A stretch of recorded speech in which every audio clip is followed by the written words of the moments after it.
तो देखिए हमारा नेक्स्ट क्वेश्चन है कॉन्टिन्यूस चार्ज डिस्ट्रीब्यूशन।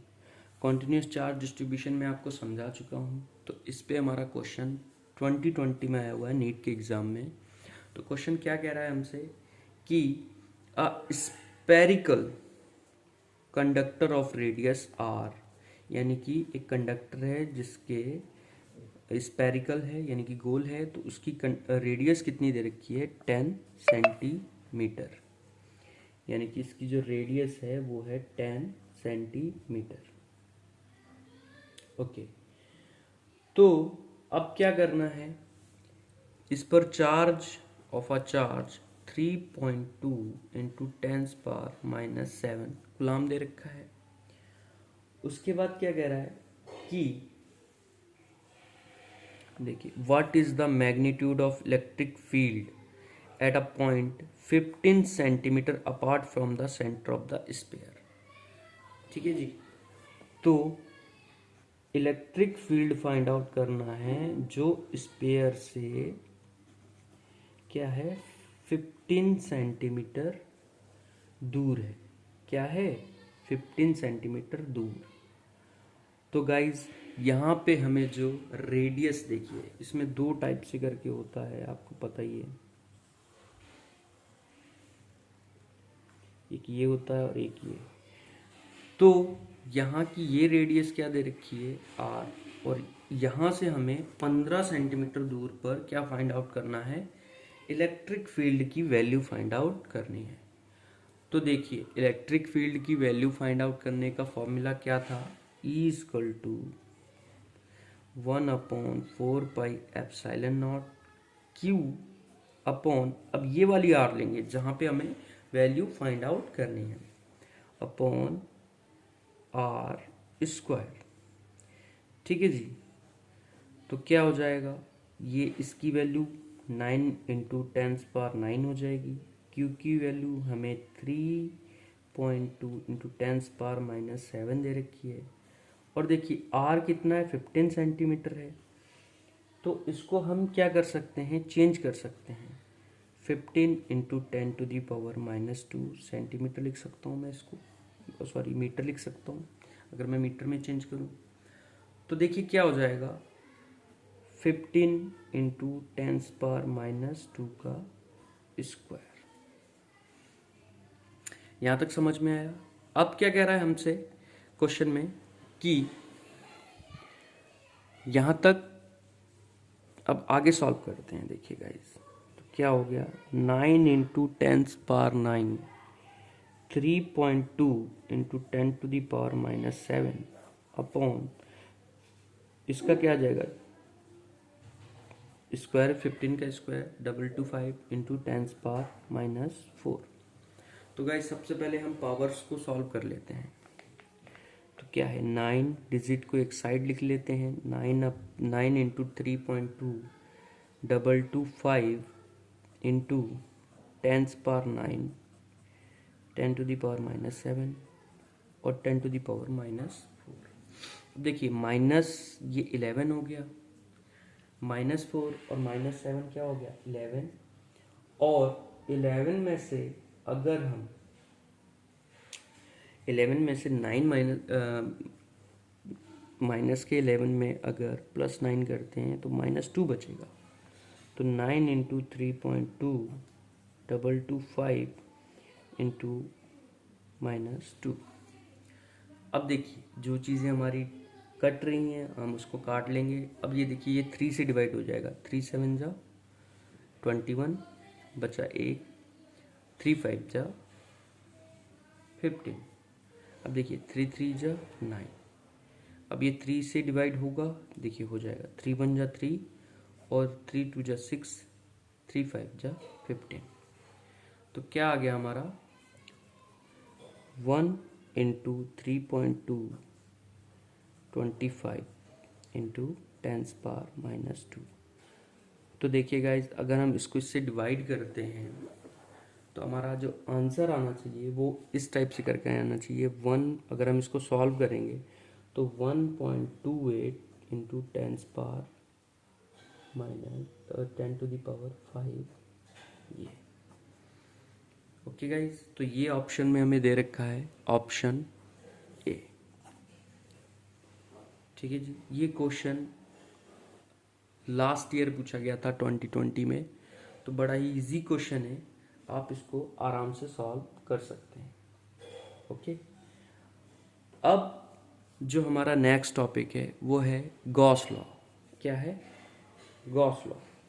अब क्या कह रहा है? What is the flux through a cube of side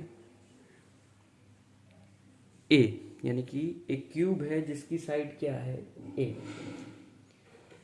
तो इसके लिए पूछ रहा है if a point charge of cube is at one of its corner, यानी कि एक पॉइंट चार्ज है जो इसके कॉर्नर पे है, तो इसका जो क्या पूछ रहा है? इलेक्ट्रिक फ्लक्स कितना होगा? Electric flux. तो गाइज देखिए, इलेक्ट्रिक फ्लक्स फाइंड आउट करने के लिए हमारे पास जो फॉर्मूला होता है वो क्या होता है? वो होता है फाई इक्वल टू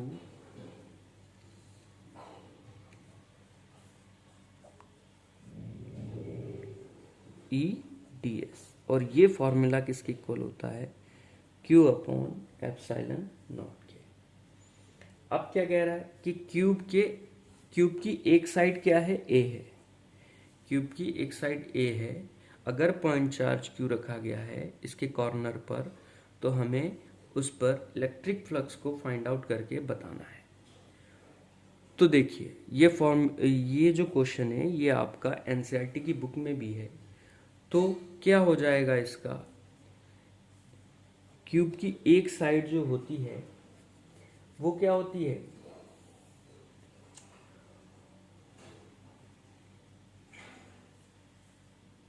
ए, और उस क्यूब की एक साइड पे हमें फाइंड आउट करना है। तो उसमें फेजेस कितने होते हैं? उसमें फेजेस होते हैं 8। कितने होते हैं? 8। तो क्यूब के 8 फेजेस की बात कर रहा है ये, और हमें फाइंड आउट करना है एक कॉर्नर पर रखा है चार्ज। ठीक है जी, तो उस पूरे चार्ज का 1/8 हो जाएगा। जैसे मैं आपको बताऊं कि हमारे पास क्यूब में 8 कॉर्नर होते हैं, 8 फेजेस होते हैं, तो हमें जो उस पर चार्ज होगा वो क्यू अपॉन एप्सिलॉन नॉट होगा। बट क्या है, उसके एक कॉर्नर पर हमें फाइंड आउट करना है चार्ज को। तो देखिए 1/8 ऑफ टोटल चार्ज हो जाएगा, तो क्यू अपॉन एप्सिलॉन नॉट। ये हमारा बी ऑप्शन राइट है, बिल्कुल ठीक है। ठीक है जी, ये क्वेश्चन 2012 में पूछा गया था। ओके, अब देखिए हमारा नेक्स्ट क्वेश्चन क्या है। A charge Q is enclosed bye a Gaussian spherical surface of radius r। ठीक है जी, एक हमारा गॉसियन सरफेस है, उसके अंदर जो क्या है? चार्ज Q है। उसके अंदर क्या है? चार्ज Q रखा गया है। ठीक है, जिसकी रेडियस r है। If the radius is double, अगर हम ये कह रहे हैं कि इस रेडियस को क्या कर दूं मैं? डबल कर दूं। ठीक, then the outward electric flux, तो ये जो इससे पास आउट होने वाला, जब हमने डबल कर दी तब कह रहा है कि इससे पास आउट होने वाला इलेक्ट्रिक फ्लक्स, उस पर क्या फर्क पड़ेगा, यानी कि आउटवर्ड जो इलेक्ट्रिक फ्लक्स होगा वो कैसा होगा। तो देखिए, जब भी हम किसी क्लोज सरफेस की बात करते हैं, किसकी बात करते हैं? क्लोज सरफेस की, और उसमें हमें इलेक्ट्रिक फ्लक्स को फाइंड आउट करना होता है, तो उसका फॉर्मूला यही होता है phi equal to q upon epsilon naught. ठीक है, अब देखिए ये कह रहा है कि अगर मैं रेडियस को डबल कर दूं, रेडियस को क्या कर दिया? डबल, तो उसके फ्लक्स पर क्या फर्क पड़ेगा, कैसा हो जाएगा उसका फ्लक्स। तो देखिए गाइस, जो इलेक्ट्रिक फ्लक्स है क्लोज सरफेस का, वो सिर्फ चार्ज पे डिपेंड करता है। किस पे? चार्ज पे। तो चार्ज पे ही डिपेंड करेगा, अगर हम उसकी रेडियस बढ़ा दें या कम कर दें उससे कोई फर्क नहीं पड़ेगा। जो भी इस क्लोज सरफेस में चार्ज होता है उस पर डिपेंड करता है। ठीक है। तो अगर मैं इसका रेडियस बढ़ा दे रहा हूं तो इसके जो फ्लक्स है उस पर कोई फर्क नहीं पड़ेगा, तो इसका आंसर हो जाएगा रिमेन्स द सेम। तो ये क्वेश्चन 2011 में पूछा गया था। तो गाइज अब हमारा नेक्स्ट क्वेश्चन है, इलेक्ट्रिक फ्लक्स पर ही बेस्ड है ये क्वेश्चन और 2007 में आया हुआ है। तो क्या कह रहा है देखिए, अ होलो सिलेंडर, यानी एक खाली सिलेंडर है, has a charge q coulomb with in it. इसके ऊपर कितना चार्ज है इसके अंदर, इट मीन्स खाली सिलेंडर के अंदर q चार्ज है। If phi is the electric flux in unit of voltmeter associated with the curved surface B, तो यहाँ पे क्या कह रहा है, phi इलेक्ट्रिक फ्लक्स है, the flux linked with the plane surface A in units. तो हमें ये बताना है कि जो प्लेन सरफेस A है उस पर इलेक्ट्रिक फ्लक्स क्या होगा। तो देखिए गाइस, अब ये देखिए यहाँ पे A है तो यहाँ से भी कुछ इलेक्ट्रिक फ्लक्स पास आउट होता होगा, इसको हम फाई ए मान लेते हैं। और देखिए यहाँ पर B है तो इसको हम B पॉइंट के हिसाब से फाई B मान लेते हैं, और यहाँ पे पॉइंट C है तो इसको हम फाई C मान लेते हैं। ठीक है गाइस, अब हम क्या करते हैं कि इस सरफेस के साथ जो टोटल इलेक्ट्रिक फ्लक्स होगा उसको हम कैसे कैलकुलेट करेंगे। तो देखिए गाइस, हम टोटल इलेक्ट्रिक फ्लक्स को ऐसे कैलकुलेट कर सकते हैं, तीनों को ऐड कर देंगे जो कि एप्सिलॉन नॉट के इक्वल होगा। अब देखिए, अब इस पर जो इलेक्ट्रिक फ्लक्स होगा और इस पे जो इलेक्ट्रिक फ्लक्स होगा, यानी कि ए पॉइंट पे जो इलेक्ट्रिक फ्लक्स होगा और जो सी पॉइंट पे इलेक्ट्रिक फ्लक्स होगा वो दोनों इक्वल होंगे। तो हम लिख सकते हैं यानी कि phi A equal to phi C. तो क्या हो जाएगा, अगर मैं फाई ए की वैल्यू फाई सी की वैल्यू ए लिख दूं या फाई ए की वैल्यू सी लिख दूं तो कोई फर्क नहीं पड़ेगा। तो गाइज क्या हो जाएगा, देखिए इसको इक्वेशन फर्स्ट मान लो, ठीक है, इसको सेकंड मान लो, तो इस वैल्यू को हम इसमें फर्स्ट में पुट कर रहे हैं फ्रॉम इक्वेशन 2। ठीक है जी, तो क्या आ जाएगा, phi A plus phi B plus, अब फाई सी की वैल्यू मैं क्या पुट कर रहा हूँ, phi A is equal to q upon epsilon not.